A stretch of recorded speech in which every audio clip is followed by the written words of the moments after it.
With a swift strike, he hit the Fang King's head, sending his body crashing to the ground like a cannonball, leaving a deep crater. Sung Jinwoo landed beside Lai, carrying Andre to a safe place and taking charge of the battlefield. At this moment, the Fang King transformed into his true form, a giant wolf. It turned out that the rumors about the King of Shadows were true. Humans mixed with the scent of shadow soldiers, and the Fang King believed that Sung Jinwoo flavor would surpass that of ordinary humans. The immense magical pressure and murderous intent filled the air, and the Fang King as the Fang King prepared to attack, Sung Jinwoo realized that the entire setup was meant to lure him out. Suddenly, a chilling voice echoed from the smoke. It was the Beast King. He revealed that the enemy had been collaborating with shadow soldiers for a long time.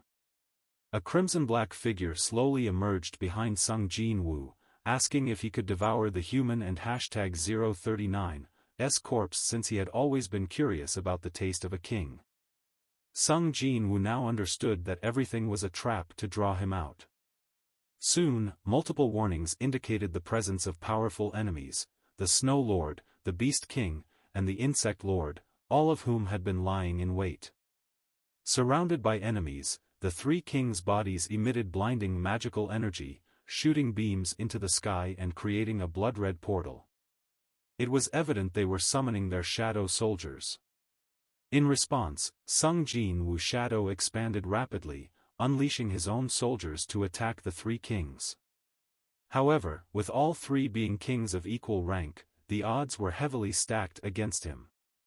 Could Sung Jinwoo truly defeat the combined strength of three powerful kings and their tens of thousands? The battle between the Beast King and Andre grew increasingly intense. As a dominator, Andre and #039's spirit emitted terrifying magical power, resembling a golden lion. However, the Beast King merely smirked disdainfully, gathering magical energy in his palm and pointing skyward. Countless cars and buildings were drawn by a dark red psychic force.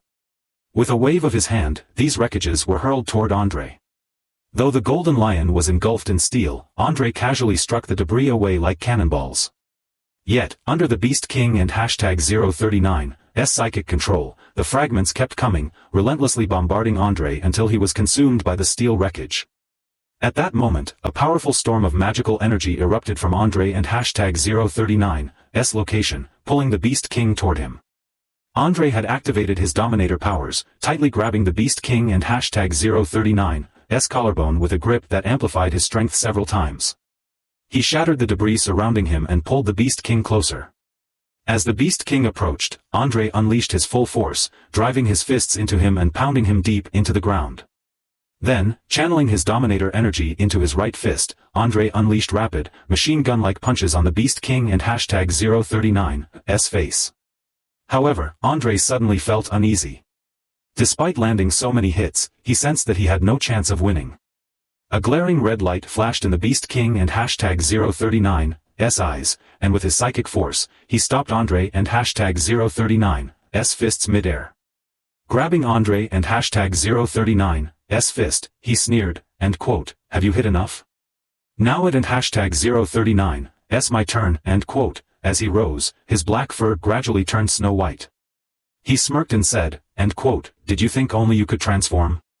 Every king has this power too," and quote. With that, he shattered Andre and #039's dominator armor with a single punch. Standing fully upright, the Beast King towered over Andre, even in his giant form. Looking down, the Beast King asked, and quote, "Can you feel the gap in our strength?" and quote. Using his terrifying power, he suppressed Andre, instilling fear in his heart and rendering him incapable of evasion. The spectators nearby broke out in cold sweats as they watched this scene unfold. The Beast King paused his attack, coldly staring at Andre.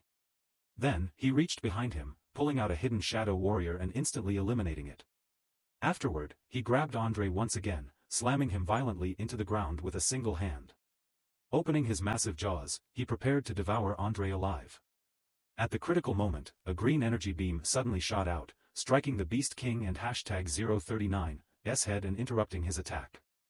The ambushing Fang King was directly blown away, flying 25 meters.